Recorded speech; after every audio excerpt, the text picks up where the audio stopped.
Florida voters, they reject an adult use marijuana, ending an expensive ballot measure, you guys. That's right. Floridians have snuffed out the constitutional amendment allowing for adult use marijuana. Following the most expensive ballot measure battle in the nation, Decision Desk HQ and the Associated Press has called the race with Amendment 3 several percentage points short of the approval threshold, with the vast majority of votes counted. Governor Ron DeSantis also declared the amendment dead.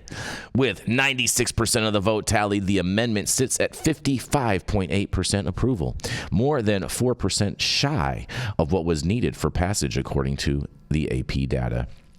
Smart and Safe Florida, the group pushing for the amendment, Smart and Safe Florida should just call themselves Kim Rivers, acknowledged defeat in an email on Tuesday night, and in a quote says, "While the results of Amendment 3 did not clear the 60% threshold, we are eager to work with the governor and legislative leaders who agree with us on decriminalizing adult use marijuana for adults, addressing public consumption, continuing our focus on child safety, and expanding access to safe marijuana through home grow," it said. Oh, look at, they're already noticing their flaws. Amendment 3 would have allowed 21-year-olds to possess up to 3 ounces of marijuana or 5 grams in concentrated form. It falling short is one of the more shocking moments in the state's 2024 general election. I don't think it was shocking, but whatever. And while the polling was tight, most surveys found enough supportive Floridians for it to pass. And a mountain of money was at stake, both in tax dollars and company revenues. Trulieve, the state's largest medical marijuana operator, spent a fortune for Amendment 3 to pass. It donated the vast majority of the more than $150 million received by Smart and Safe Florida, the group running the pro-legalization campaign. That ignited the ire of DeSantis, who accused Trulieve of trying to create a cartel in the state constitution. The company has repeatedly refuted that, and a slew of other criticisms launched against it and the adult use marijuana measure overall. While Trulieve is expected to hold the largest share of the adult use market, there are 24 other medical marijuana companies in Florida, and the DeSantis administration is sitting on licenses that would bring in 22 more. Other major marijuana companies like Curaleaf reported they'd spent tens of millions of dollars in preparation for approval. The amendment would have allowed the current medical marijuana providers to sell adult use products, though its language explicitly let the legislature provide licenses to other entities as well. Now that it matters now. Not that it matters now. And in a quote, "Even after spending over $150 million, the most in any drug legalization effort in American history, the people of Florida saw through Amendment's 3 web of deception and defeated this corporate power grab," wrote Vote No on 3. The campaign against the amendment on social media on Tuesday night, Trulieve's contributions weren't enough to overcome the Governor Ron DeSantis' administration's all-out assault on the amendment leading up to the election. Controversy using the state resources in the process, and despite former and future President Donald Trump's coming out in support of the measure, the state spent millions of dollars on advertising that appeared to be geared against it. That was mixed with numerous anti-adult use marijuana press conferences the governor hosted across the state. He and other opponents hit the amendment with a large quantity of questionable claims, including that the state legislature would be unable to regulate adult use marijuana. Those claims worked, and they'll remain untested. In a quote, you guys, "Proud to have fought the fight. We left it all on the field," said Trulieve CEO Kim Rivers in a Tuesday night statement. "Looking forward to working with the legislature on the next steps to ensure safe access to marijuana for adults in Florida, decriminalization for personal possession and home grow, end quote on that.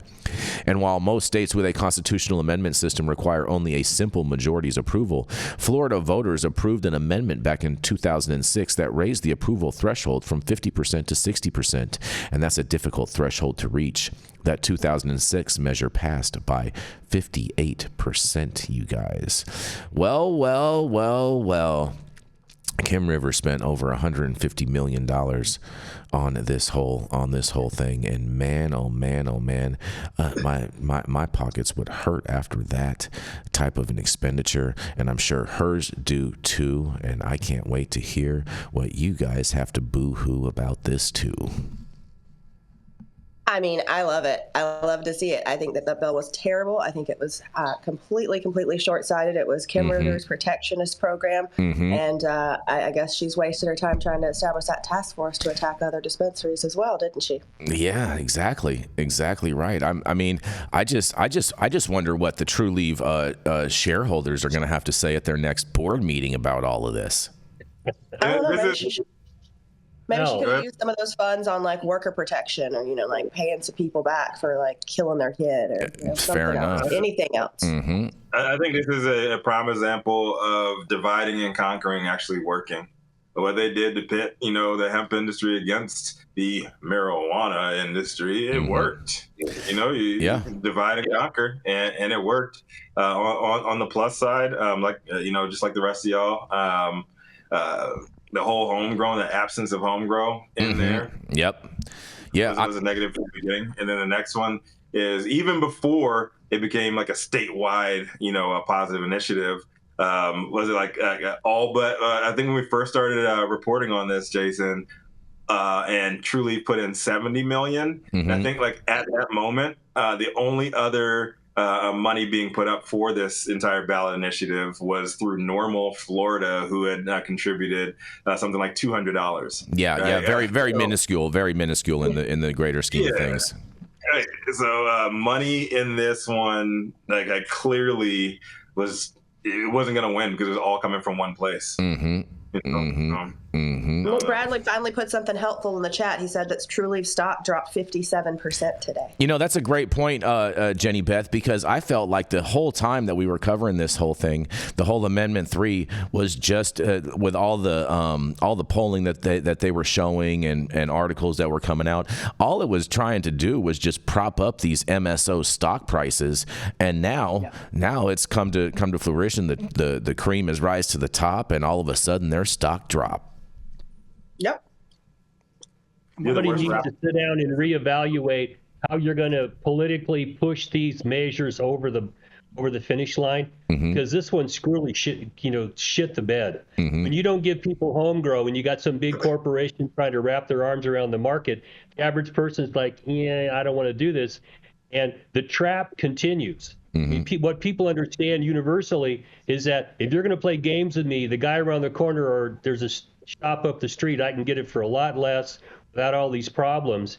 And that's got to all be factored in, because a lot of the political pundits, just honestly shit the bed in this election. We're going to have to go back and start reevaluating how do we get to the people that actually vote and convince them to vote for the things they want. Because what we think about marijuana in California here is not necessarily what the rest of the country thinks. Right. It's very, very true. And, I think they had a big fail in this, even though they did have a big win with this by them hitting 58.8%. That is a big margin. And I thought they were only going to hit 56%. So I do want to give them a little bit of kudos on getting close to that 60, but I never thought that they were going to pass by 60% in the first place in Florida, especially having the governor run an opposition campaign in lieu of you need to bring the people together. Cannabis is all about bringing the people together, and you need to find some type of cohesive workings around that. And the fact of the matter with all of this, and I think probably my biggest problem with the whole Amendment 3 was the fact that there was no criminal or civil penalties that could be held to any of these cannabis MSO companies in lieu of anything that they, any contaminants or anything like that. And when with Truliev's record already, with one employee already dying in one of their facilities in Massachusetts, and the basically slap on the wrist, the $40,000 fine, I just think is just appalling to me. And I would not trust Trulieve to have that type of legal less liability. Jason, I'm not going to put you into the moral standards category ever, but I did want to correct you on that OSHA fine. Remember they got it knocked down to less than $10,000. They had to. Oh, I remember. I thought it was 40,000. I'm sorry. Initially, it was initially like 38,000, and it got knocked down to like 10,000. Got it. That's all they had to pay for Lorna McMurray. You bring up a very valid point with that. Yeah. Well, I'm glad that we didn't pass a measure that would allow Kim Rivers to be the Hillary Clinton of cannabis and just kill people without any repercussions. Oh, I like what you did there, Jenny Beth. That was good. I'm not touching that. And man, that was good. Rico said she's not kidding me. You gotta say allegedly when you say stuff like that, Jenny Beth. Let's not get ahead of ourselves. I think that's a very fair statement. Just saying. Well, this was a huge bet by Trulieve. They took their IRS 280E money and basically gave themselves a refund that the IRS is disputing and spent it on a ballot initiative that would have really juiced up their stock prices. And it would have been a brilliant play if it had succeeded. But since it didn't succeed, now it's a complete wreck. And I can already see the shareholder lawsuits for all of this mismanagement. Exactly. And so that's coming up next.